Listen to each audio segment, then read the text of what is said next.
saying that कि तुम्हारा body का structure and figure and all which I didn't knew that कि अच्छा ये सारी चीज़ें बोलनी होती है. So I said I don't know it. He came to meet me and he kept insisting that we go to my room and chat. And I didn't understand. I was alone. हर साल मुंबई की तरफ एक लंबी line लगती है. इतनी लंबी line कि अपनी मंजिल तक पहुंचना तो छोड़ो, कुछ ही लोग अपनी मंजिल को सिर्फ देख तक पाते हैं. सपनों की इस नगरी में अपना सपना पूरा करने के लिए 50,000 से ज्यादा लोग हीरो बनने के लिए, हीरोइन बनने के लिए, किसी पोस्टर पर मुस्कुराने के लिए, अपनी जिंदगी को बदलने के लिए कुछ भी करने को रेडी रहते हैं. लेकिन अक्सर लोगों के ये सपने सिर्फ सपने बनकर ही रह जाते हैं, क्योंकि बॉलीवुड के कई शिकारी कैमरे के पीछे छुपे जो रहते हैं, जिसी में से एक शिकारी का नाम है कास्टिंग काउच. एक छोटा सा रोल किसी की भी जिंदगी बदल सकता है और यहीं से शुरू होती है पावर और हैरेसमेंट की गेम. जब एक तरफ स्ट्रगल कर रहा एक्टर होता है, उसकी मजबूरियां होती है, तो दूसरी तरफ हवस के भूखे डायरेक्टर और film maker. Even cinema industry के इस काले और घटिया सच के बारे में सलमान जैसे स्टार तक एक्सेप्ट कर चुके हैं कि yes, casting couch does exist. Mega star Chiranjeevi ji, you know, when they say casting couch does not exist, it's wrong.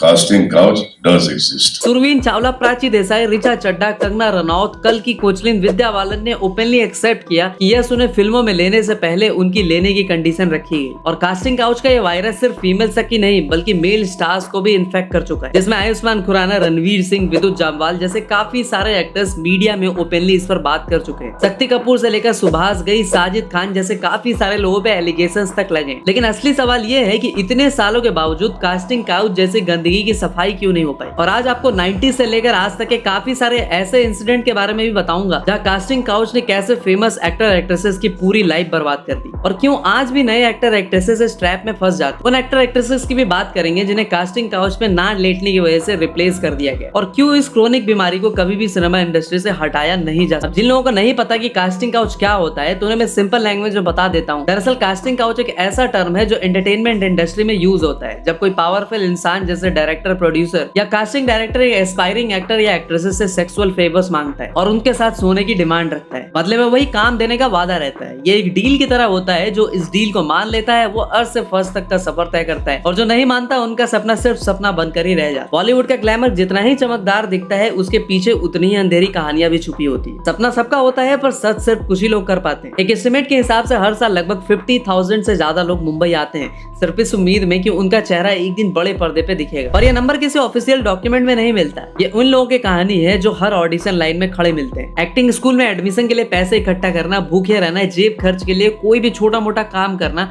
और ये सब स्ट्रगल करने की मेंटल स्ट्रेंथ लेकर वो मुंबई आते हैं. और यहाँ से शुरू होता है उनका असली सफर जो सिर्फ टैलेंट पे नहीं सर्वाइवल पे बेस्ड होता है. कई लोग बैकग्राउंड आर्टिस्ट बन जाते हैं, कुछ असिस्टेंट डायरेक्टर, कुछ बार, जिम, सैलून में काम करने लगे और उनमें से सिर्फ 1% ही ऐसे होते हैं जिन्हें रेगुलर इस इंडस्ट्री में काम मिल पाता है. और जब सपना टूटता है तब डिप्रेशन बनता है और उनका सबसे बड़ा दुश्मन और फिर वो एक ऐसे जाल में फंसते हैं जिसका नाम है कास्टिंग काउच. अब इसे कास्टिंग काउच इसलिए कहा जाता है क्योंकि एक्टर एक्ट्रेसेस का स्क्रीन टेस्ट नहीं, राखी सावंत के लैंग्वेज में कहे तो स्क्रीन टेस्ट किया जाता है, वो भी एक काउच यानी सोफा पे लिटा. स्क्रीन टेस्ट होता है. स्क्रीन टेस्ट होता है मॉर्निंग 9 बजे से लेके शाम के 6 बजे तक का, 6 से लेके रात को 2-3 बजे तक का स्क्रीन टेस्ट होता है.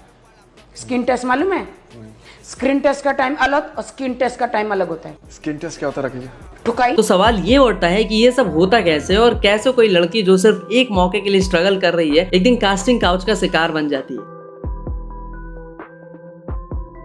तो जब एक नई लड़की मुंबई आती है तो वो अपना पोर्टफोलियो बनाती है, सोशल मीडिया पे प्रोफाइल्स डालती है, कास्टिंग कॉल्स के ग्रुप ज्वाइन करती है. ये हर नई एक्ट्रेस का पहला स्टेप होता है. बस वही वक्त होता है जब शिकारी की पहचान की जाए और यहाँ से शुरू होता है असली खेल. सबसे पहले मीटिंग कहीं पब्लिक जगह पे होती है जहाँ एक प्रोफेशनल वाइब दी जाती है ताकि लड़की को बिल्कुल भी अनकंफर्टेबल ना लगे. फिर धीरे धीरे जब सब सेट हो जाता है तो बाद में कहा जाता है कि सूट का बजट टाइट है तो मीटिंग अगर घर पे हो जाए तो बेटर होगा. सर को प्राइवेसी भी तो चाहिए होती है ताकि वो फ्रीली बात कर सके. और यही मौका है जहाँ अगर नई लड़कियां गलती करती है और जब ये लड़कियां डायरेक्टर के घर पे किसी प्राइवेट लोकेशन पे पहुंचती हैं तब प्रोफेशनल मीटिंग का दौर खत्म हो चुका होता है और वहाँ सिर्फ एक शिकारी और उसका शिकार होता है. बातें धीरे धीरे पर्सनल होते जाती है. डायरेक्टर या प्रोड्यूसर के शब्द बदलने लगते हैं. तुम्हें पोटेंशियल तो है लेकिन इंडस्ट्री में सर्वाइव करने के लिए कॉम्प्रोमाइज करना पड़ता है और यही शब्द अक्सर इस्तेमाल होते हैं. ये एक ऐसा जाल होता है, इतनी चतुराई से बुना जाता है कि एस्पायरिंग एक्ट्रेसेस को समझ नहीं आता है कि वो कब इसमें फंस गई. कोई कहता है कि बस एक छोटी सी पार्टी में इम्प्रेस करना है तो कोई कहता है कि तुम्हें रोल के लिए थोड़ी सी बोल्डनेस दिखानी होगी. और ये सब सुनने में प्रोफेशनल लगता है लेकिन इनका असली मतलब कुछ और ही होता है. और अगर लड़की लड़की इनसे इनकार करती है तो उसका सपना वहीं पे खत्म हो जाता है और उससे कहा जाता है कि तुम इंडस्ट्री के लिए बिल्कुल भी फिट नहीं हो या फिर तुम्हें अभी और स्ट्रगल करना पड़ेगा। पर जो हाँ कह देती है उनके लिए एक लंबी सड़क की शुरुआत होती है, एक ऐसी सड़क जो शायद उन्हें एक छोटा सा रोल दिला दे लेकिन उनकी आत्मा को हमेशा के लिए खोखला कर दे। जैसे कि एक मॉडल है अलंकृता सहाय जो कि कहती है कि अगर आप लोगों से थोड़ा सा भी फ्रेंडली हो जाओ तो उन्हें लगने लगता है कि ये इंटरेस्टेड है, इसे बेड पे ले जाना इजी होगा। अगर आप थोड़े से काइंड हो, थोड़े भोले वाले हो तो आपको वो अलग तरीके से परसुएट करने लगते हैं। कुछ इसी तरह रश्मि देसाई कहती हैं कि उनके साथ भी शुरुआत में कुछ ऐसा ही हुआ था, जहां उन्हें एक बंदा फेक ऑडिशन के लिए बुलाता है और उनके साथ कांड करने की सोचता है। वहाँ कोई नहीं था except him, no cameras, nothing, and he tried his level best कि वो मुझे ड्रिंक पिला के बेहोश करे और उस चीज का एडवांटेज। कुछ इसी तरह विदिता बाग जिन्होंने काफी सारी मूवी सीरीज भी की है लाइक भोकाल, इंस्पेक्टर अविनाश, वो कहती हैं कि बीइंग अ बंगाली एक टाइम पे उन्हें हिंदी ठीक से नहीं आती तो एक डायरेक्टर इनका दोस्त बन जाता है, फिर उन्हें हेल्प करने की प्रॉमिस करता है और वो कहता है कि उसके बड़े बड़े प्रोडक्शन हाउसेस से पहचान है और वो बाद में इनके साथ मिसबिहेव करने लगता है। अभी कोई बड़ी एक्ट्रेस तो होती नहीं तो मामला वहीं दब जाता है, लेकिन बड़ी एक्ट्रेसेस लाइक कल्की कोचिन, सुरवीन चावला, राधिका आप्टे से लेकर कंगना रनौत, इवन विद्या बालन जैसी इतनी बड़ी सेलेब भी कभी न कहीं कास्टिंग काउच की शिकार होते होते बचती हैं। And he came to meet me and he kept insisting that we go to my room and chat. And I didn't understand. I was alone. Yeah, uncomfortable. So so we were in the coffee shop chatting, and then he kept insisting we go to the room. But I did a very smart thing. When we went to the room, I left the door open, and then he knew that the only way for him was out. Chitrangada Singh को बाबू मोशाई बंदूकबाज के set पे indirectly sexually harass किया जाता है और वो director cushion Nandi के लिए कहती हैं कि वो सेट पे कुछ भी वल्गर बातें किया करता और उन्हें नवाजुद्दीन के साथ बार बार 7 सेकंड का किसिंग सीन करने के लिए मजबूर करता। इस तरह के इंटीमेट सीन्स को शॉर्ट करने के बाद जानबूझकर डायरेक्टर कुशन नंदी उन्हें फिर से वही सीन शूट करने को कहते और वो भी पेटीकोट में, मतलब अलग अलग तरीके से उन्हें हैरेस करने की कोशिश की जाती, जिसकी वजह से उन्हें वो फिल्म छोड़नी पड़ती है और उन्हें डायरेक्टर का कोई कॉल भी नहीं आता। अब देखो कहने के लिए तो कह सकते हैं कि स्क्रिप्ट की डिमांड थी, बट चित्रांगदा के अकॉर्डिंग उन्हें जानबूझकर परेशान किया जा रहा। अब देखो ये कोई नई कहानी नहीं है, बॉलीवुड के उस अंधेरे कोने की हकीकत है जिसे कास्टिंग काउच कहते हैं। जैसा कि मैंने बताया कि ये सिर्फ नई लड़कियों के साथ नहीं होता और सिर्फ एक्ट्रेसेस के साथ ही नहीं होता, कई बार तो मेल एक्टर्स भी इसका शिकार बनते हैं, जैसे कि रणवीर सिंह जो कहते हैं कि उन्हें भी एक टाइम पे मैनिपुलेट किए जाने की पूरी कोशिश की गई थी। Later I found out what he was interested in. Kept it on the side. He said, "You have to be smart. You have to be sexy." जो स्मार्ट है, जो सेक्सी है, वो आगे निकल जाता है। कल मैं तुम्हें ये ऑफिस में भेजूंगा, कल मैं तुम्हें वो ऑफिस में भेजूंगा, फिर तुम मुझे कहोगे, you know?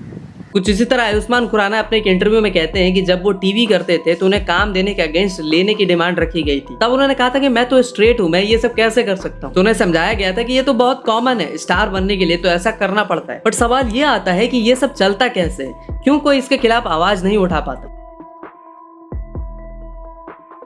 तो देखो इसका सीधा रीजन है पावर डायनेमिक्स और डर। एक तरफ एक स्ट्रगलिंग एक्टर होता है जिसका सपना उसकी जान से भी प्यारा होता है, दूसरी तरफ एक पावरफुल डायरेक्टर, प्रोड्यूसर या फिर ये कास्टिंग एजेंट जिसके हाथ में उनके सपने की चाबी होती है। इस डर की वजह से कई लोग चुप रह जाते हैं और ये सिस्टम चलते रहे। जैसे कि सुअर की गुद्दी के शक्ल के साजिद खान को ही देख लो, इसके ऊपर एक दो नहीं कास्टिंग काउच के मल्टीपल एलिगेशंस लगे हैं, जिसमें टीवी एक्ट्रेसेस नवीना बोले से लेकर रैचल वाइट, सलोनी चोपड़ा, सरलिन चोपड़ा, आहाना कुमार, मंदाना करीमी सभी ने इस पर एलिगेशंस लगाए। लेकिन हुआ क्या, इसे सिर्फ हाउसफुल 4 प्रोजेक्ट से निकाल दिया गया और बाद में इसकी इमेज व्हाइट वॉश करने के लिए सलमान ने इसे बिग बॉस में बुला लिया। कुछ इसी तरह शक्ति कपूर ने एक स्टिंग ऑपरेशन में मीडिया पर्सन तक को कॉम्प्रोमाइज करने को कहा in against of getting a role, जिसकी वजह से उन्हें बहुत बैकलैश भी झेलना पड़ा। कुछ इसी तरह 90s में ममता कुलकर्णी ने भी राजकुमार संतोषी पे चाइना गेट मूवी के लिए सेक्सुअल फेवर्स के अगेंस्ट मूवी में काम देने के एलिगेशंस लगाए और सौदागर से फेमस हुई मनीषा कोइराला ने सुभाष घई के साथ कभी दोबारा काम नहीं किया, क्योंकि उन्होंने उनसे कुछ ऐसी डिमांड रखी जिसे मनीषा ने बिल्कुल ही डिनाई कर दिया। देखो मनीषा कोइराला ने कभी सुभाष घई के अगेंस्ट कुछ भी नहीं कहा, लेकिन इजरायली मॉडल रीना गोलन ने सुभाष घई पर डायरेक्ट एलिगेशन लगाते हुए कहा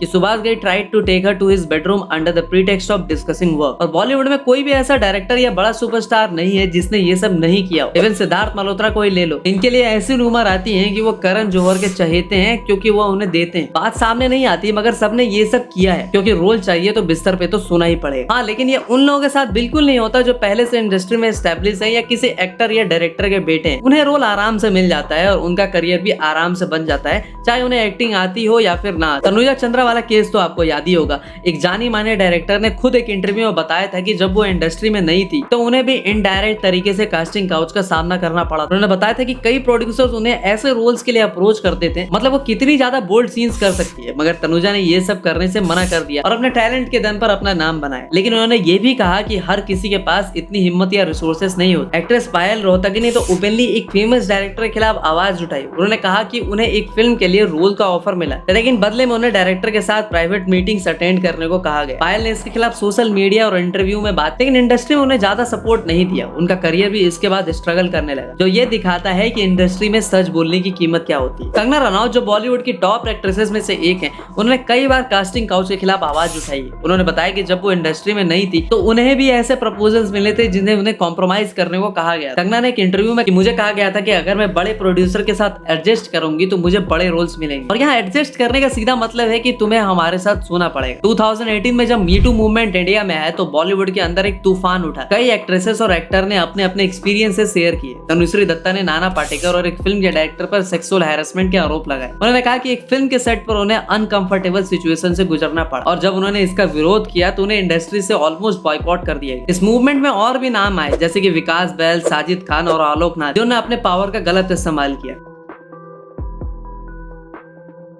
देखो, एक्ट्रेसेस इंटरव्यू में ये तो कहती हैं कि उन्होंने मना कर दिया और उन्हें अपने दम पर अपनी पहचान बनाई, लेकिन सच्चाई कुछ और ही होती है। बिना किसी के साथ सोए इस बॉलीवुड में कोई आगे नहीं बढ़ सकता, एक्सेप्ट वो किसी बड़े सेलिब्रिटी या पॉलिटिशियन का बेटा या बेटी ना हो। और इसमें एक बात तो है जो शायद सबको सुननी और जाननी चाहिए, बहुत सी लड़कियां और एक्ट्रेसेस ऐसी भी हैं जो इंडस्ट्री में अपना नाम कमा चुकी है और इन सब के बारे में खुलकर बोल रही है, आवाज उठा रही है। जब उनसे पूछा जाता है कि उन्होंने इतने सालों से कुछ क्यों नहीं बताया, तो उनका एक ही जवाब होता है कि उन्हें डर था, वो नहीं बता सकती थी बॉलीवुड में कास्टिंग काउच होता है। अब देखो, ये सही भी है, मगर कुछ एलिगेशंस फेमस होने के बाद झूठे तौर पे भी लगाए जाते हैं। जो एक्ट्रेस पहले किसी के साथ 2-3 साल तक रिलेशनशिप में रहती हैं, पब्लिक में अच्छा बिहेव करती हैं, उसी एक्टर डायरेक्टर के साथ मूवीज करती हैं, बाद में वही एक्ट्रेस आकर उन्हीं लोगों पे आरोप लगाने लगती और उनके अगेंस्ट सेक्सुअल हैरेसमेंट के एलिगेशंस लगाती है। पर सिक्के के देखो हमेशा दो पहलू होते हैं। अगर कोई मजबूरी को खरीद रहा है तो आप भी उसे बेच तो रहे हैं ना। आपके लिए आपकी इज्जत सबसे बढ़कर होनी चाहिए, ना कि पैसा। बहुत सी एक्ट्रेस आज मीडिया में आकर इसी पे बात करने का रोना रो देती है कि हमारा कोई नहीं था, दबाव था, हमारे साथ ये सब हुआ, मगर बाद में फिर हमें अपने दम पर पहचान बनाई। जब आपने बाद में अपने ही दम पे पहचान बनाई तो आपने शुरू में ही ये सारी चीजें क्यों नहीं? और जब पहचान अपने ही दम पे बनाना था तो किसी की अननेसेसरी डिमांड्स को ही क्यों पूरा किया? तो देखो, ये इंडस्ट्री ऐसी ही है जहाँ बहुत से राज दबे हुए हैं और आज तक कभी बाहर नहीं है और ना ही शायद आएंगे भी। बहुत सी न्यू एक्ट्रेसेस और लड़कियां खुद को अपनी मर्जी से रोल पाने के लिए ये सब करती हैं और मैं तो कहूंगा कि कई बार खुशी खुशी करती है, मगर जब ये सब अपने करियर में सक्सेस हो जाती है